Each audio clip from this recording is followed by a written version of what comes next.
Hey guys, my name is Jason and I'm a first year master's student in neuropsychology at UCT.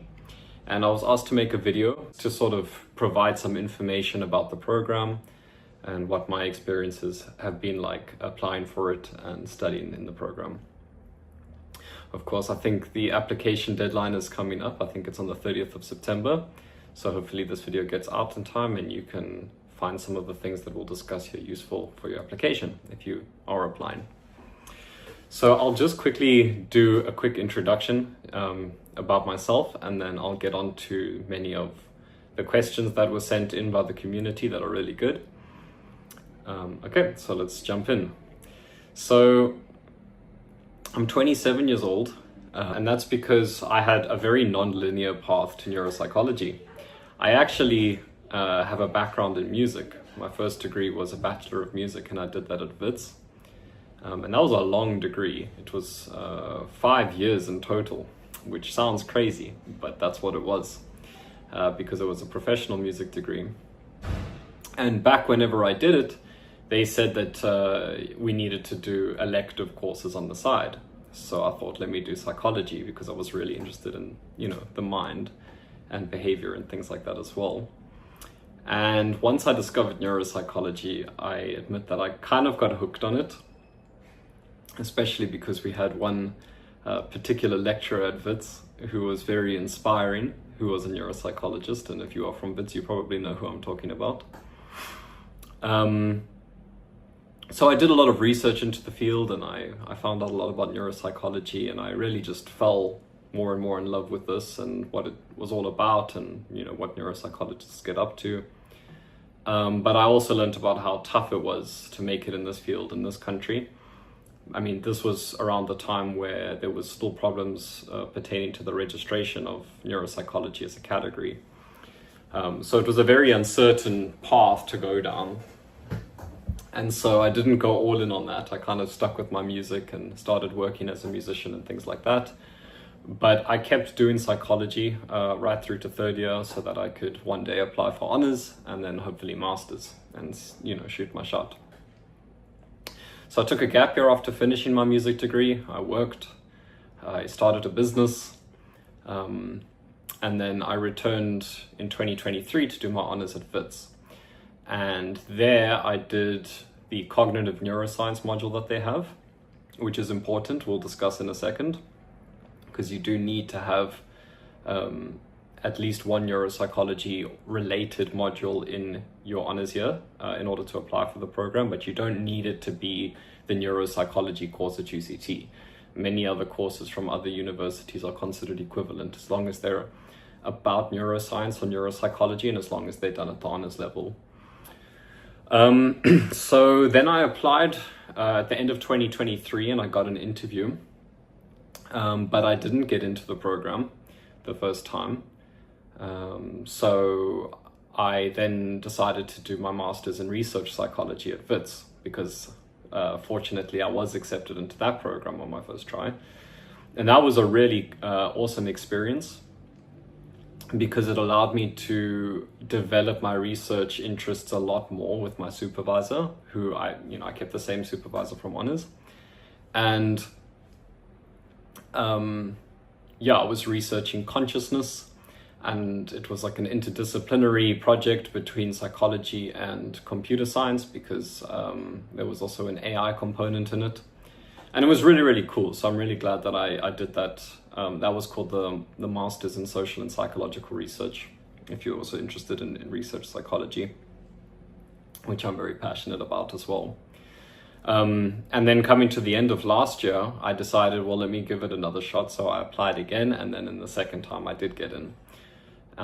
So yeah, my life now is that I've since moved from Johannesburg to Cape Town. And yeah, I'm doing my M1 year, which means I've been doing a lot of coursework and research, and then next year I'll be starting to see patients. And I'm hoping that when I'm done with all of it, that I can open a private practice and also pursue my PhD. But we'll see what happens. Let's take it one step at a time. All right, so that's just a little bit about me. I'll now start getting into some of the questions that were sent through. So the first question is, do we start working post-masters or during it? So you do see patients from your second year and in the internship, but you aren't paid for it. It's part of the practical component of the degree. The second question is, what jobs do we do as neuropsychs? And that's a good question. So neuropsychologists can work in a range of settings, but the most maybe common setting at the moment in this country is to work in private practice. And that's because the category of neuropsychology was only established in 2019, formally. And so neuropsychologists were only registered at that time. And therefore, even though the field of neuropsychology is not new globally, in this country it's quite new. And so there aren't any government posts or public hospital posts for neuropsychologists out there. So many people who graduate from the program end up working either in private practice or academia or a combination of both. There are some people who work in clinics that I know of, and some of the types of works that you can do are, you can do medical legal work. For example, if a patient has had a traumatic brain injury from a car accident and they need a neuropsychological assessment for a road accident fund, you can do that type of work. You can do pre and post surgery assessments to measure a patient's neuropsychological functioning before and after they have their surgery. You can work in research context. So here at the Neuroscience Institute at UCT, they're very active and productive with their research efforts. So quite a lot of neuropsychologists work in and around the institute. And for me, I think, I would personally want to do a combination of teaching, private practice / clinical work, and then research. I think that that's sort of like a triad model that a lot of neuropsychologists around the world enter into. And I suppose you have, it works if you like all three of those things, which I do. So I think I would like to do that. The next question is, what are the main attributes of a neuropsychologist? So I like this question. I think that a neuropsychologist is someone who is analytic, curious, logical, gritty for sure, and compassionate in my personal view. The reason I say gritty is because I think it is honestly quite tough work. It can be very hard, the type of cases that you're seeing, because the type of pathologies that you see are often incurable and very, very deleterious to a person's life.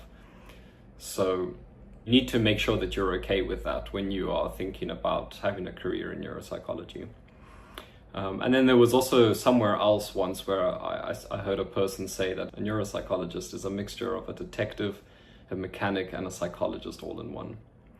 So I like that because I think that there is a detective element in doing differential diagnoses. The mechanical element, because we really do, treat the mind as emerging from the brain. And so we are basically having such an extensive knowledge of the brain that we hope to go in and see where the pathology is and the mechanism of how that pathology leads to the clinical picture that we're seeing. And then as the psychologist role, we are also functioning in the capacity as mental health care workers. And there is a psychotherapy element to neuropsychology, although it's not necessarily a mandatory part of the job. Okay, study locations and institutions. Where can one study neuropsychology in South Africa? Only at UCT. Which institutions provide the neuropsychology program? UCT. Did you by any chance apply at international universities for the same program? If yes, what were the requirements and which institutions did you apply to? So I didn't do that, but I actually did do some homework on them. I wanted to apply to programs in Australia, such as the Master of Science in Neuropsychology at Melbourne University. There's also a few really good looking programs in the Netherlands that I would recommend you check out if you're interested in this. But you should consider that your honors qualification needs to be certified and considered equivalent by their country's board. And that's often a prerequisite of the qualification. So I might be wrong, but I seem to remember that when I was in honors, I couldn't actually do the application until I had my honors certificate, because you need to have that certified by their board.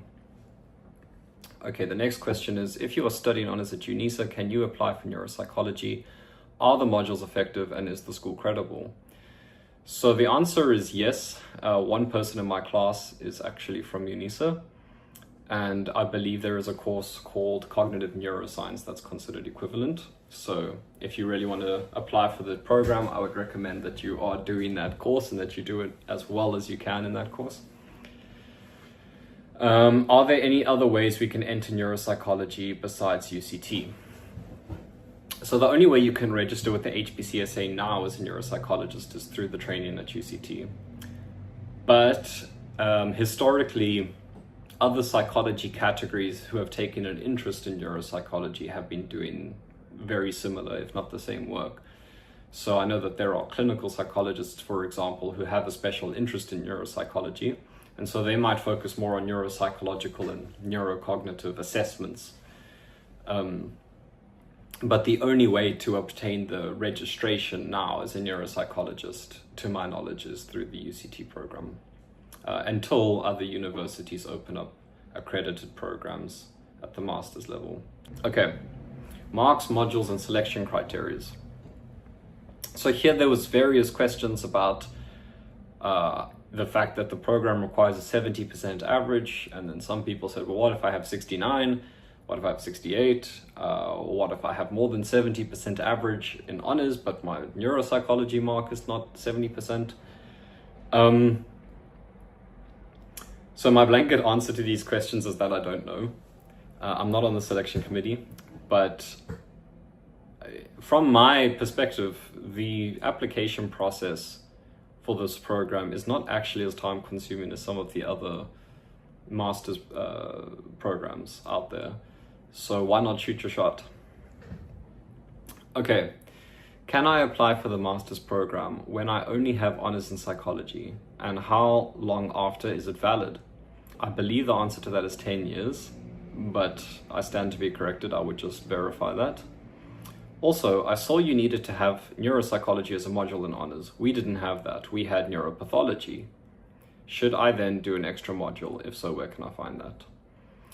So yeah, I mean, I didn't do neuropsychology or any kind of module called neuropsychology at the honors level. We didn't have that. At WITS, there's a module called cognitive neuroscience, and that's considered equivalent. So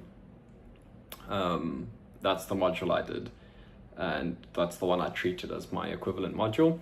And any university in the country that has a sort of neuropsychology equivalent program, I believe, should be considered equivalent. But my recommendation to you is to really just make sure and check. I think you can email the department at UCT and just verify if that module is considered equivalent. Okay, next question. Please tell us about your experience during the selection process. Okay, so my experience during the selection process was, I had two, like I said, so both times were quite smooth. The neuropsychology selection process is honestly quite efficient. I applied, I'll just talk about this here when I got in. So I applied, I got invited for an interview in Cape Town, which I had to fly down for. So also just make sure that you make preparations for that, because if you're not actually from Cape Town and you do get an invite for an interview, you really should try your best to be there in person if you can. So then, yeah, the interview was about a week or two after I got invited for the interview. So all of this happened in the space of about a month. And the interview was very quick. It's about 15 minutes. There's no selection week that happens for multiple days or anything like that, which personally I was very happy about. But it does mean that obviously you want to do as well as you can in that short interview. But the questions, obviously I can't tell you what the questions are, but they're fair questions, and they are more on the personal side than anything else. So I can probably say that. What did you do after completing your honors degree in psychology? I volunteered, I completed my master's in research psychology, as I said. I worked primarily as a guitar teacher, but I also did some consulting work and ran like a very small business doing visual arts part-time. So yeah. Next question. Have you gotten rejected from the master's application before? Regardless of the answer, do you have any advice for future applicants? Like I said before, I did get rejected the first time, and then I got in on my second time. So one, my advice is to be realistic and to just try your best anyways. It is a really competitive program. There's only 6 places every year, and it's the only place in the country where you can study it. So naturally, the competition is stiff. So I wouldn't take rejection personally. I don't believe in hanging your whole life on like one contingency to be one type of thing. Surely there is some kind of confluence of underlying passions that made you interested in neuropsychology, right? And for me, it was that I wanted to spend my life taking part in discussions around the mind and the brain and just make whatever contributions to that field that I can. So if I didn't do this program, I would have been a neuroscientist, and I was actively working towards that. I'd planned to do a PhD this year if I hadn't come here, and I was really enjoying the sort of research work that I was doing before that. So my advice just generally would be to build a life that doesn't hinge on this one outcome. You know what I mean? And the second thing is, my advice for how you can optimize your chances of success in this application is the following. I would volunteer with something that is neuropsych related, demonstrate dedication to the field, and the more you can do that in a community sense where you are helping communities that really need it, I think that's excellent. And I think my personal recommendation, although all of this is just my perspective, is that volunteering with children or finding experience working with kids is really important, because the pediatric component of the degree is half of the degree. So you really need to be able to work with children. I would also advise building a life outside of university, like I said. And most importantly, I would say journal about yourself and your journey. I actually believe that's the most important thing, because you want to develop your self-awareness and introspective ability. You want to develop your ability to think psychologically if you want to be a psychologist, right? Okay, how was your experience applying? And if you don't mind sharing, what was your average mark and your neuropsychology mark? Okay, so like I said, it was a smooth process. My honors average was 84 and my neuroscience mark was 91. What challenges did you face during the applications and also after being registered as a master's candidate in neuropsychology? Nothing during the applications, but yeah, I mean, obviously there's the logistical challenges of moving across the country and securing funding and working and being a human being. I think all of those things are very much realities that you have to be able to plan for and make a plan for. Okay, then there's a question about the motivational letter. How did you write your motivational letter? The structure in chronological order. Example, did you commence with who you are, why neuropsychology, then the experience that you have? So I don't like giving specific advice on the motivational letter, because if I say, try to draft your letter like XYZ, I think many people who hear that will do just that, and then anyone who does that, their letter is going to lose its unique quality and just get, it's just going to merge into a pool of all these other letters that look the same. So all I can really say is be authentic and straight to the point, and don't use ChatGPT. Okay, do you need neuropsychological experience to be considered, or is academic performance enough? Well, I believe that experience and extra dedication to the field certainly helps, but it's also definitely not a requirement. Okay, now questions about the program itself. How tough is the master's in neuropsychology?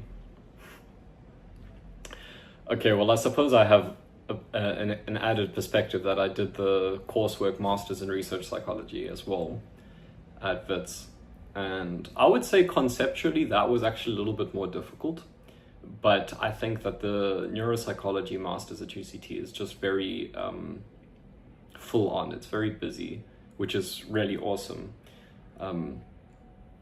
Because you have, just to give you an outline of what the week looks like, you'll have a class on neuroanatomy every week. That's usually on a Monday. You'll have a seminar class on pediatric neuropsychology every week. You'll have a seminar class on adult disorders in neuropsychology every week. You will have to observe the M2s, seeing patients weekly. Then there's a rehab conference that happens on Thursdays where alumni from the program come and present their cases that they've seen. And that's actually one of my absolute favorite parts of the week. It's really cool because the whole community of people from this program, an M1, M2 internship, and people who have graduated sort of all come together and talk about, just cases and patients and what to do in certain situations. And I think that's really a special part of the degree. And then on Friday, we have adult case conference. So it's not hectic in the sense that you have lots of deadlines compared to maybe some other programs, but it's hectic in this sense. Not hectic, it's busy. But it's definitely doable. Okay, do you feel the modern needs of neuropsychology is matched in the actual master's content and application of the course? Yes, definitely. I think the course is honestly really fantastic. You get a very comprehensive understanding of the brain and how that relates to behavior and pathology. You learn how to read brain scans, you learn how to read medical folders, how to deal with referrals from neurologists, how to take history, find collateral information, do psychoeducation with the family. It's a very wonderfully comprehensive program. Please give a breakdown of what each year of the master's program looks like. Does UCT have funding opportunities for students in this master's program? So the first part of that question is in M1, like I said, it's coursework, and you start your research dissertation, which needs to be completed at some point during the degree. So yeah, then the second year is where you mostly start seeing patients, and you have to do the history taking, have clinical interviews with the patients, and write case reports. And I think they have an ethics course as well. And then in the internship year, you're working in the hospital regularly, seeing patients, and I guess it's like an expanded upon M2 year. How many years does it take to become a neuropsychologist after completing an honors degree? Well, it would be a minimum of 3, I suppose, because that's how long the master's program is, including the internship. So I would say 3+, depending on how direct and straight your journey is. Do you know if there are any other webinars one can attend in order to get in-depth information about neuropsychology? I would check out the University of Melbourne, Australia.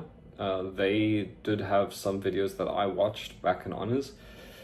And also Cognition & Co. did an interview with our course convener, Susan Malcolm-Smith. So I would go look at their website to see if it's still there.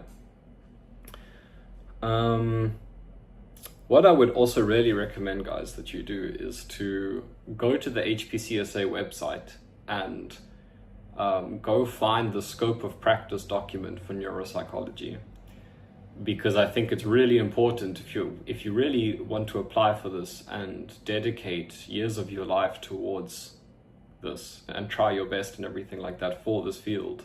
It's important that you know what it's really going to be like to be a neuropsychologist and what type of work you really want to do. So go find the scope of practice document, and if you read that and that sounds like something that you can see in yourself, then go for it. Okay, and the final question, which I love, is what would your advice be to a first-year BA undergrad who also wants to do her master's degree in neuropsychology? If I was in first year again and to you who is in first year, I would say always remind yourself why you're passionate about the thing that you're passionate about. Find a way to keep that passion and that fire close to you so that you don't forget it. And on a practical note, you've got the advantage of time if you're only in first year or second year. So I would start finding ways to volunteer or gain sort of extracurricular experience in the field in any way, shape or form that you can. Wherever you are and whatever you're doing, if you can get anything that's closely related to neuropsychology on a volunteer basis, I think the earlier you start doing that, the better you are setting yourself up. And also you'll really get to know what it's actually like to interact with the type of patients that you're going to see as a neuropsychologist. And once you get, then, you know, because you're an undergrad, obviously you need to get good marks. You need to try your best in third year so that you can get high enough marks to get into honors. And if you're in honors, I would say that this is your 1 year to really just do as well as you can. I mean, you can theoretically spend the next few years, if you need to, getting more volunteering experience or life experience doing this, that, or the next thing. But your honors year is 1 year. And the one thing you can really control during that year is your marks. So I would really recommend that you, just do your absolute best to get as great marks as you can in all of your courses. Okay, I think that's everything. So thanks for watching all the way to the end if you did. And good luck to all of you who are applying this year. Yeah, if you need any other information or want to connect in any other way, you can probably find me on LinkedIn. And otherwise, that's it from me. Bye.